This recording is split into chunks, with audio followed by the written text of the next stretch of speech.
The world of Orlis had always been calm and bright. The people who lived there believed they were the only ones in the wide galaxy. They had stories, though. Ancient stories, told by grandparents to children beside warm lights.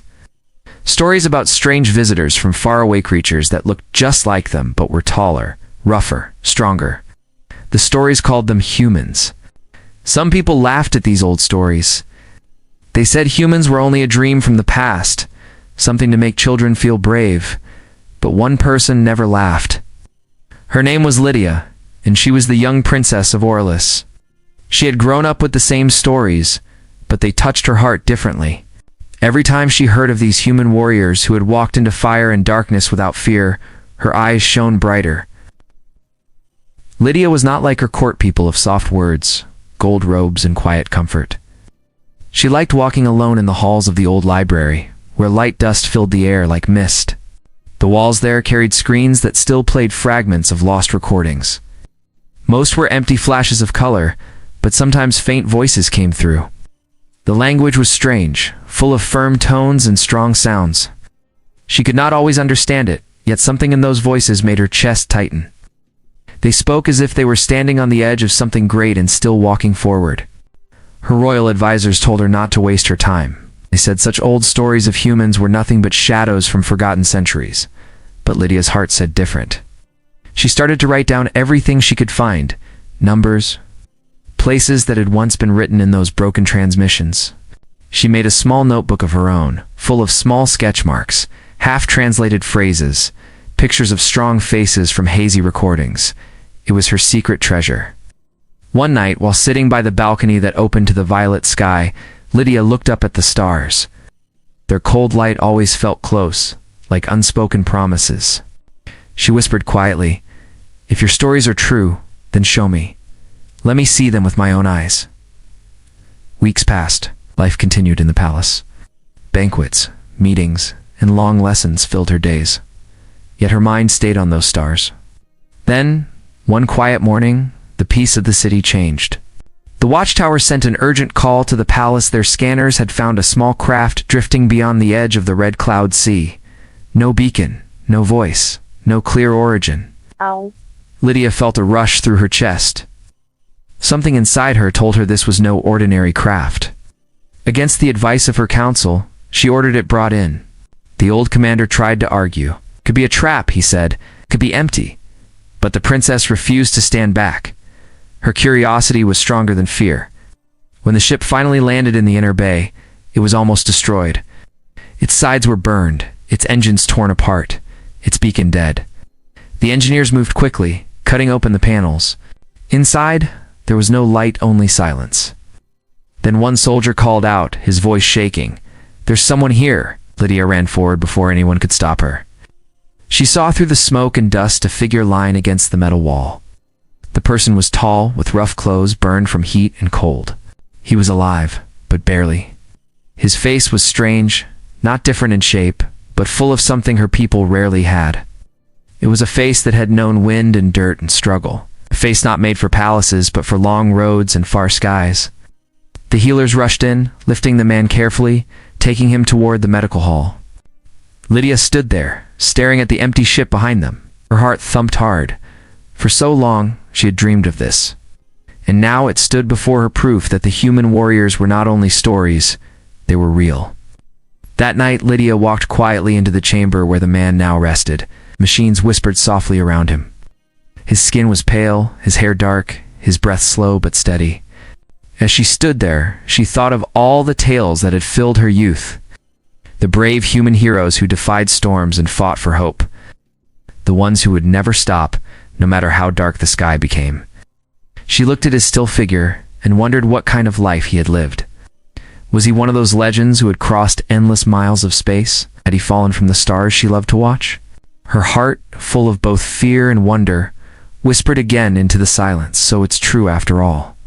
The old stories were true. Beyond the quiet hum of the medical lights, the stars outside seemed to glow a little warmer, as if they too knew that a forgotten legend was about to awake. The man did not wake for 2 full days. The healers worked without rest, trying to fix the scars burned deep into his skin. Lydia came to see him often, sitting quietly beside his bed. There was something about him she could not explain. He looked peaceful while he slept, but also strong, as if he carried a heavy story inside his heart. On the third morning, when the sun was soft and white through the high windows, the man finally opened his eyes. At first, he looked lost. He tried to sit up too quickly, and pain pulled him back down.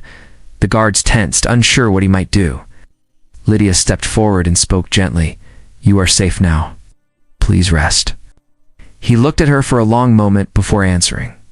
His voice was rough, cracked like dry ground. "Where am I?" "You are in Orlis," Lydia said, keeping her tone calm and kind. "Your ship was found drifting near our borders. You are the only one on it." His eyes moved around the room, studying the lights, the walls, the faces. "Orlis," he repeated softly as if the word meant nothing to him. Then his gaze came back to her. "I am Evan," he said slowly. "Evan Mercer." Lydia smiled slightly. The name felt simple, solid, and true. "I am Lydia," she said. "It is good to meet you, Evan." He blinked, still confused, but something in her voice seemed to calm him. The healers brought him warm water and clean bandages. They explained that his body would heal, but his ship was beyond repair. He listened, quiet, his eyes always searching the corners of the room. When Lydia returned that evening, she found him sitting up, looking out the tall window. His expression was strange, a mix of wonder and sadness. She asked what he was thinking. "This world," he said softly, "is too bright. It feels untouched. I did not think such places still existed." "You have seen darker ones?" she asked. Evan nodded. "Too many." His eyes darkened for a moment. Then he turned to her. "Your people saved me. I owe you more than I can say." Lydia shook her head gently. "You owe me nothing, only followed my heart. I could not leave you out there to fade among the stars." After that night, Evan began to recover quickly. He walked with slow steps at first, guided by the palace guards, learning about this new place where he had landed.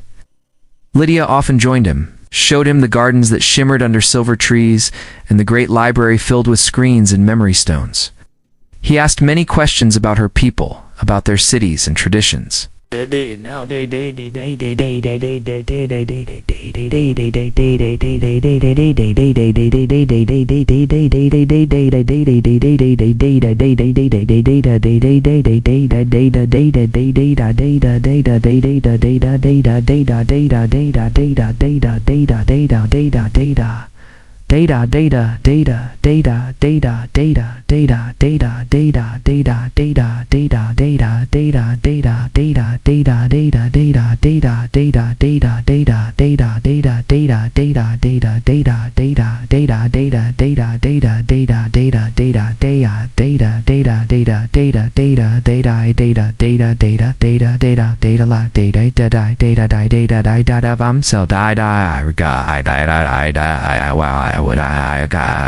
He did not talk for a long time, but one afternoon as they sat by the fountain, he began to tell his story.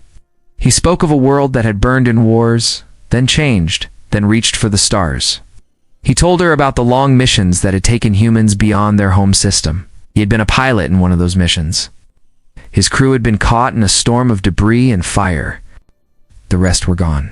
He had drifted alone for weeks, before everything went black. As he spoke, Lydia listened with wide eyes. Everything he said matched the old fragments she had found in the library. The names of places, the feelings of courage, the dream of going farther even when it hurt. Everything she had hoped was true stood before her in real flesh and voice. In the palace, not everyone shared her excitement. The council met secretly to speak about Evan. They worried about what his arrival might mean. Some thought he was dangerous. Others said he was only a broken man from a forgotten world. When Lydia heard of this, she stood against them all and said, "He is a guest, not a threat. Let him stay." Evan, meanwhile, began to help the engineers who were studying his ship. His knowledge of machines and maps amazed them. He could see patterns they had never noticed. Even in simple things like repairing old drones or teaching the soldiers how to fix armor, his way was fast and clever. Days turned into weeks, and people began to respect him. They whispered that maybe the old legends of human warriors were not just stories for children after all. But Lydia saw more than skill in him. She saw how he looked at the horizon each morning, as if waiting for something. She saw the weight in his shoulders, the quiet pain that came when he spoke of the crew he had lost. She wished she could ease that burden. One evening, as the two of them stood on the balcony, Evan said, "Your world feels like a dream I do not deserve. I've lived too long in battle." Lydia looked at him, her voice firm yet gentle. "Maybe dreams come to those who have earned them." Evan smiled faintly, the kind of smile that hides both sorrow and hope. At that moment, Lydia realized something had begun to grow between them, something deeper than curiosity. The human from the stars and the princess of Orelus had found in each other a reflection of everything they had lost and everything they still believed could be found again. Evan woke early each day, long before the city lights brightened the sky. He had grown used to a life of duty and movement, and even in this peaceful kingdom, his body still followed the rhythm of a soldier. Lydia often met him at sunrise. She liked to watch how he worked before anyone else was awake. He would test the guards, showing them new ways to hold their stance, new tricks to move faster and hit stronger. He used simple things: stick instead of a sword, loose sand instead of armor drills. The soldiers laughed at first. They thought his methods strange and plain. But when they tried them, they saw how quick and sharp he was. Even the captain of the guard, who had fought in many battles, admitted that Evan's ways made sense. Lydia would stand at the side of the training ground, smiling quietly. There was joy in watching her people learn from him, not because of his strength alone, but because of his calm. He never shouted, never mocked. When a guard failed, he simply said, "Try again. Your hands tell your story. Make it clear."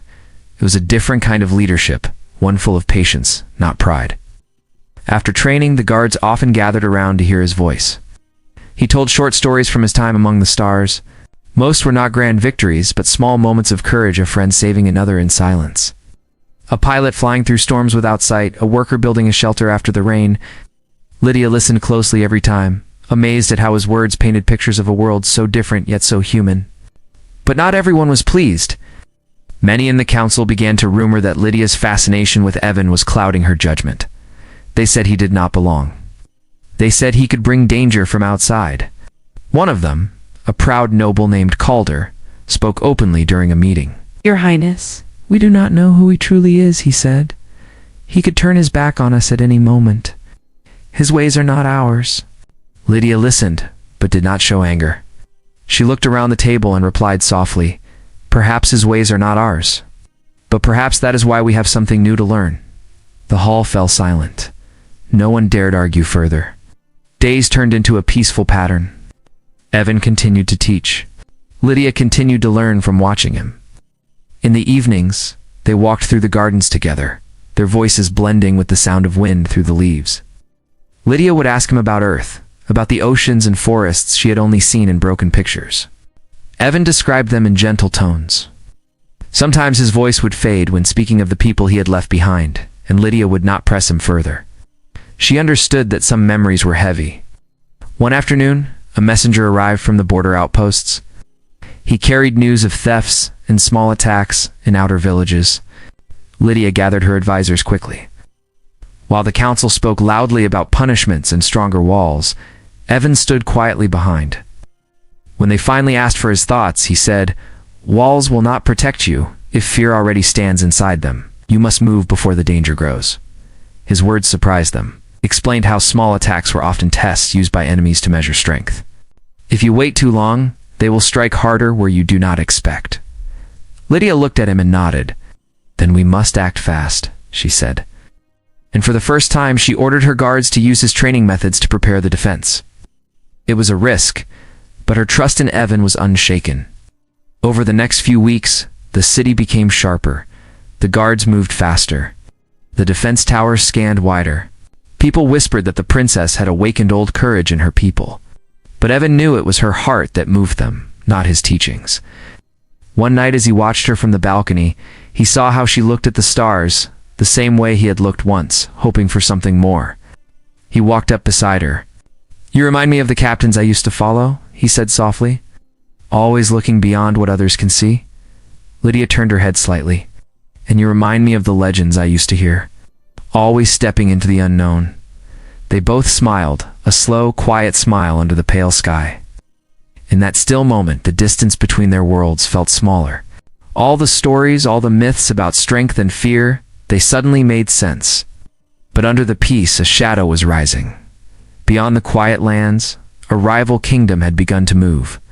Their spies whispered about the strange human in the royal city, and the princess who listened to him more than to her counsel. They saw their chance to strike. Soon, Lydia and Evan would have to face the storm together. For now, neither of them knew what was coming. The stars shone above, cold and beautiful as ever, as if hiding a secret that was about to change everything. The days that followed were quiet, too quiet for comfort. Lydia noticed the stillness first. The market streets grew thin with travelers, and the watchtowers sent fewer messages from the outer borders. When she asked her guards, they said the horizon looked calm, but Lydia could feel the unease in the air.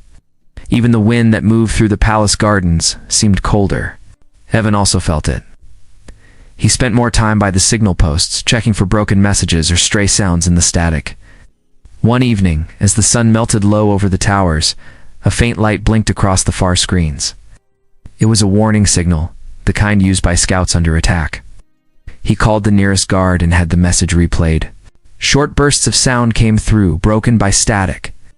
But one word was clear: invasion.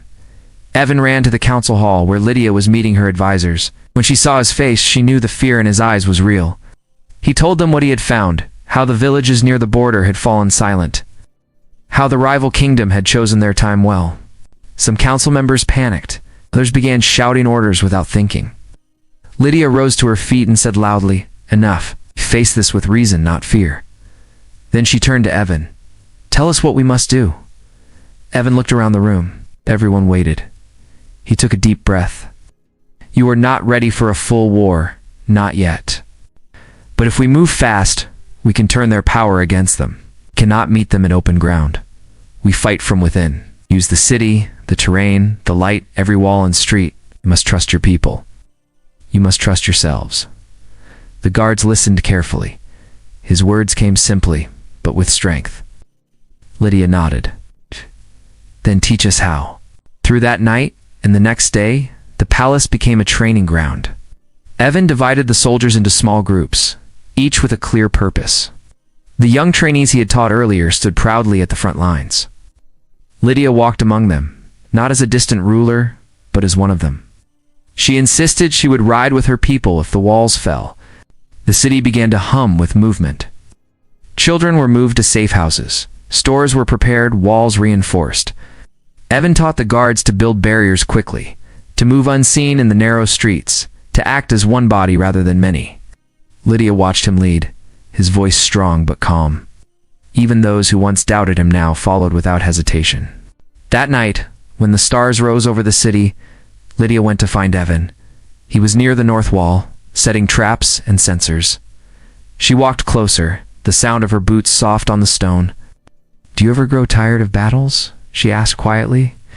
He paused for a moment and looked at her. "Every soldier grows tired," he said, "but what matters is who we fight for." Lydia met his eyes. "Then fight for us tomorrow." "I will," he said. "And so will you." She nodded, though her hands trembled slightly. She had dreamed of human courage, and now she was about to see it with her own eyes. Morning came like a storm. From the distant hills, black clouds rose where the enemy army moved forward. Their ships cut through the air, dark as crows. The city bells rang, calling everyone to their posts. Evan stood at the front wall beside Lydia. The ground shook as the first wave of enemy fire hit the barriers. Dust filled the air, but the walls held. He gave short command signals to move, to return fire, to keep the defense tight. Lydia watched her people fight with a bravery she had only read about before. When one wall broke, Evan led a small group straight into the gap. He fought with speed and balance, moving with the precision of someone who had practiced 1,000 times before. His presence gave the soldiers courage. They followed him, shouting his name, striking back harder than before. Lydia refused to stay behind. With her guards around her, she joined the defense line. She fought beside her people, her long coat marked with dust and ash. For the first time, she truly understood why old stories called humans unstoppable. It was not because they never fell, it was because they always rose again. By nightfall, the enemy began to retreat. Fires burned along the hills, and the city was bruised but still standing. The people of Orlis cheered, crying with relief and pride. When the noise faded, Lydia found Evan leaning against a broken wall, his face streaked with dirt and smoke. His uniform was torn, and his arm bled lightly, but his eyes were clear. "We did it," she said softly. He smiled a little. "You did it. Your people did it." She stepped closer. "No, we did this together." The night wind carried away the smoke, leaving only the faint glow of the stars above them. Lydia looked up and thought about all the stories she had once heard, all the myths of strength, bravery, and hope. Now, one of them was standing right beside her, breathing, bleeding, and smiling under the open sky. The smoke from the last battle drifted away slowly as sunlight crept over the ruined walls. The people of Orlis climbed onto rooftops to see the sky again. They had survived. The air smelled of fire and metal, but also of freedom. For the first time in many years, the city was alive with the sound of hope. Lydia walked through the quiet streets with Evan beside her. The stones under their feet were blackened, and the banners that once hung proudly were torn. But she did not see loss in them. She saw proof of courage. Every person she passed bowed deeply to her, and then looked at Evan with silent respect. He had become the living image of the legends they had once whispered about. Inside the palace, the council gathered to give reports. Many soldiers were wounded but would recover, as the enemy had retreated beyond the border. It had not been victory without cost, but it had been victory. When Evan entered the hall, everyone stood. For a moment he looked uncomfortable with their praise, but Lydia smiled and said, "Let them honor the truth. This city still stands because of your strength." Evan shook his head and replied, "It stands because of your heart. I only helped remind your people what they already carried inside them." Weeks passed as the city rebuilt. Bridges were repaired, homes were cleaned, and gardens began to bloom again. Evan helped wherever he could. He guided workers with simple tools, showed soldiers how to fix broken armor, and even taught young students about maps and stars. He had become part of their daily life. But as peace returned, so did his restlessness. Some nights Lydia would find him standing on the palace balcony, staring at the distant dark sky. She knew that beyond those stars was the place he still called home. One evening, when the city lights flickered gently below them, she joined him there. "You look at the stars the way one looks at a door," she said quietly. He gave a small smile. "Because that is what they are to me," he answered. "A door that leads back to everything I lost." She watched him for a moment, then said, "And yet you brought something back from those losses. You gave us courage." Evan did not answer right away. He turned and looked at her, seeing not just a princess, but a leader who had fought beside her people. "You gave it to yourselves," he said finally. "You showed me that legends are only real when someone chooses to keep them alive." Soon his ship was ready again. The engineers had worked hard to mend it, using parts from the old wreck and new pieces built by their own hands. The day it was finished, the whole city gathered to see. For many, it was the first time they had watched a starship rise from Orlis soil.